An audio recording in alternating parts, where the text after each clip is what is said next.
दोस्तों आज है 24 जून 2020 और बात करते हैं आज के अखबारों की न्यूज़ बुलेटिन की। और पहली खबर में पतंजलि ने कोरोना दवाई को लॉन्च कर दिया है, लेकिन 5 घंटे के बाद ही सरकार ने उसके प्रचार पर रोक भी लगा दी है।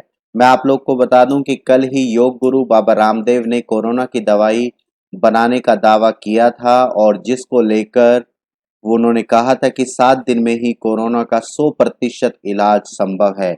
लेकिन दवा लॉन्च करने के 5 घंटे के बाद ही केंद्र सरकार ने इसके प्रचार पर रोक लगा दी और कहा है कि बिना मंजूरी के कोई भी दवा यूज में नहीं लाई जा सकती और ना ही उसको इस्तेमाल किया जा सकता है। रोक की वजह बताते हुए रिसर्च के लिए सरकार के मानक तय है और इनका पालन करना जरूरी है। मैं आप लोग को बता दूं कि बाबा रामदेव ने भी इसका जवाब दिया है और उन्होंने कहा है कि इसका ट्रायल पूरा किया जा चुका है। 3 दिन में ही लगभग 70% मरीज ठीक हुए हैं।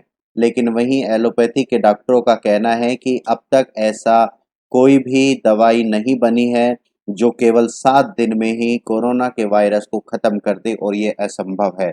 अब देखते हैं कि आगे क्या होता है। बढ़ते हैं अगली खबर की तरफ। और अगली खबर में भारत और चीन की सेनाएं पीछे हटने को तैयार हो चुकी हैं और उनके बीच में एक सहमति बनी है। कल ही कमांडर स्तर की बातचीत के दौरान दोनों देश इस पर राजी हुए हैं और प्रक्रिया के तौर तरीके तय करने के बाद दोनों पक्ष आगे की कार्रवाई करेंगे। मैं आप लोग को बता दूं कि एक रास्ता निकाला गया है जिसमें भारतीय सेना फिलहाल एलएसी पर हाई अलर्ट मोड में ही रहेगी और अग्रिम मोर्चे के कमांडरों के स्तर पर वार्ताओं का दौर शुरू होगा। और आज ऐसा संभव है कि दोनों देशों के बीच संयुक्त सचिव की वार्ता हो सकती है। ये प्रक्रिया लंबी चलेगी जिससे कि आने वाले समय में दोनों देशों के बीच में संबंध मजबूत हो सकें और आगे कोई तनाव ना रहे। इसी बीच मैं आप लोग को बता दूं कि मॉस्को में चीन के रक्षा मंत्री से आज राजनाथ सिंह जी मुलाकात नहीं करेंगे। कल ऐसी खबरें आ रही थी कि राजनाथ सिंह जी चीन के विदेश मंत्री से मिलने वाले हैं। बढ़ते हैं अगली खबर की तरफ। और अगली खबर में अब हमारी सेना बॉर्डर के साथ साथ दिल्ली में भी मोर्चा संभालेगी और कोरोना से निपटेगी। राजधानी में कोरोना संक्रमण के तेजी से बढ़ते मामलों को देखते हुए सेना मोर्चा संभालने जा रही है और सेना 250 आईसीयू बेड के साथ 1000 बेड वाला अस्पताल तैयार कर रही है और रेलवे कोच में उपलब्ध कराए गए 8000 बेडों की व्यवस्था भी सेना ही संभालेगी। वहीं आईटीबीपी दक्षिण दिल्ली में बन रहे 10,000 बेड वाले कोविड सेंटर के संचालन का जिम्मा संभालेगी।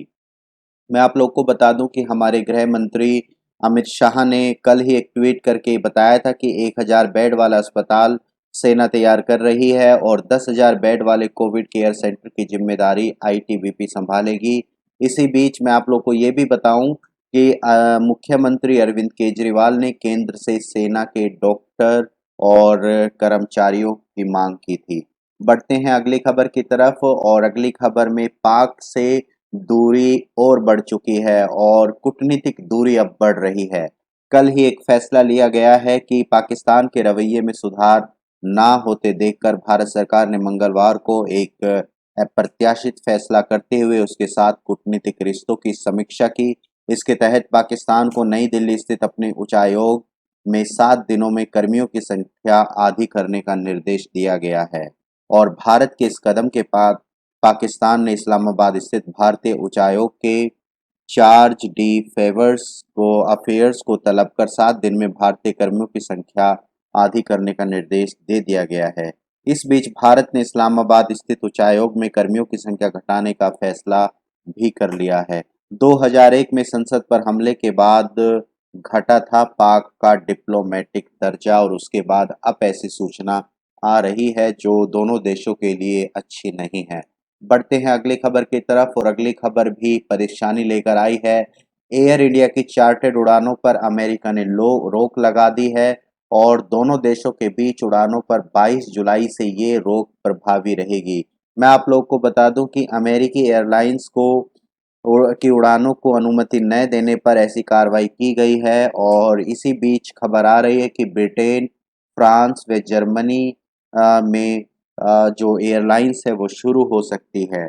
अमेरिकी एयरलाइंस को भारत के लिए चार्टर्ड उड़ानों की अनुमति नहीं दिए जाने पर अमेरिका के डिपार्टमेंट ऑफ ट्रांसपोर्टेशन ने एयर इंडिया की चार्टर्ड उड़ानों पर 22 जुलाई से प्रतिबंध लगाने की घोषणा की है।